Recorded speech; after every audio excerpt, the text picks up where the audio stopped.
In 1998, a conflict broke out between two neighboring countries in the Horn of Africa, Ethiopia and Eritrea.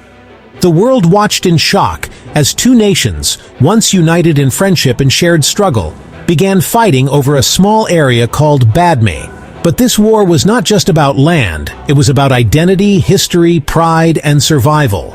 So today, let's ask, who really won the Ethiopia-Eritrea War? Was it Ethiopia with its large army, or Eritrea with its international legal victory?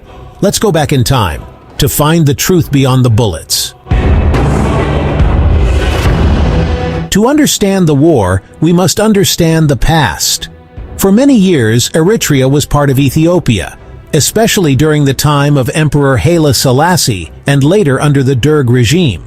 But after decades of struggle, Eritrea gained independence in 1993, following a long and painful war. At first, the two nations had good relations. They shared trade, culture, and even border movement. But soon, disagreements over the exact location of the border began to grow. The town of Badme became the center of this disagreement. Eritrea claimed it was theirs. Ethiopia said it had always been part of Tigray.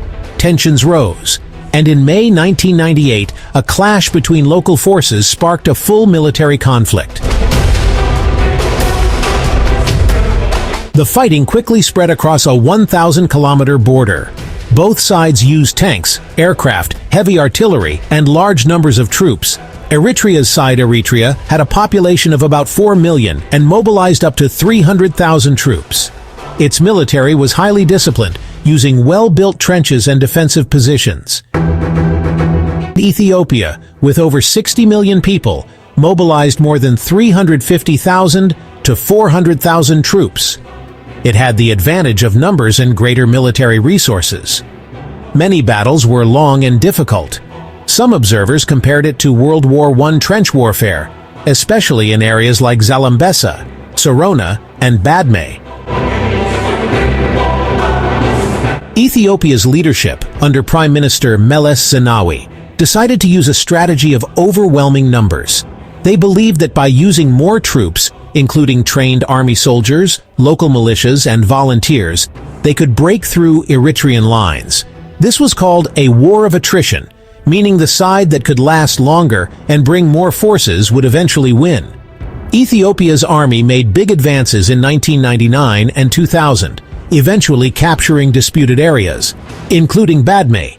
But this success came at a very high cost.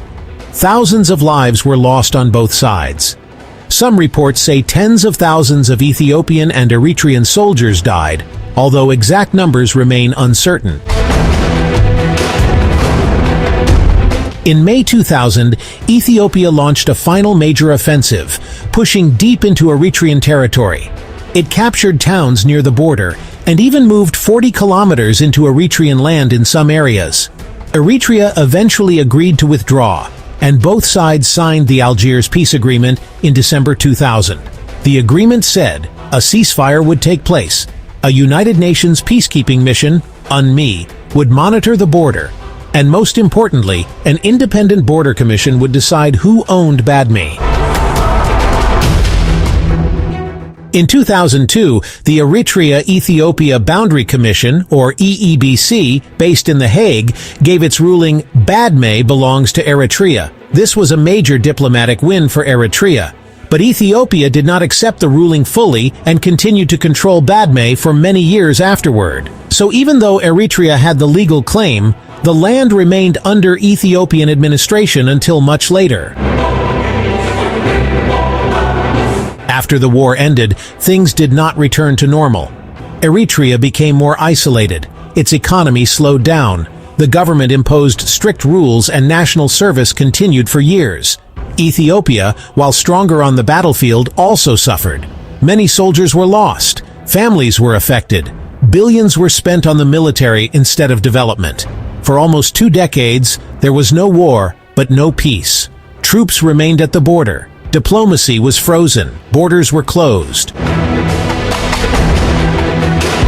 In 2018, things changed. Ethiopia's new Prime Minister, Abiy Ahmed, took a bold step.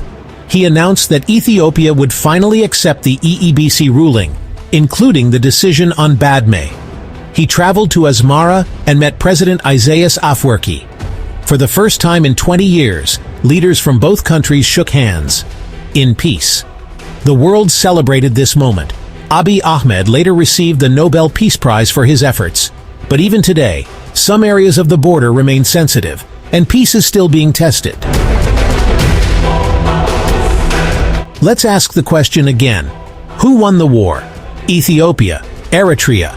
Ethiopia won key battles, captured territory, but suffered high casualties and delayed legal acceptance.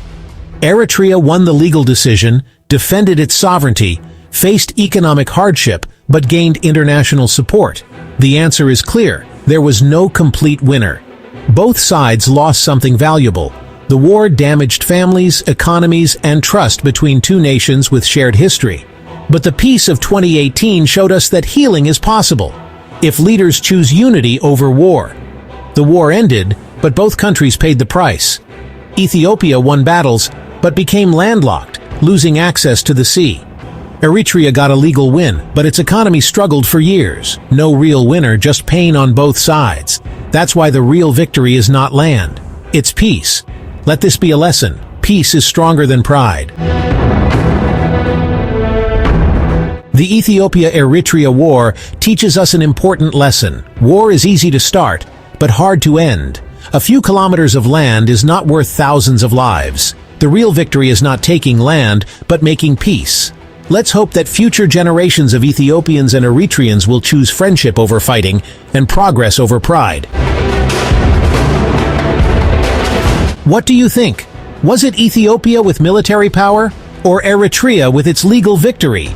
Share your thoughts in the comments below. And if you want more true stories from Horn African history, don't forget to like, comment, and subscribe.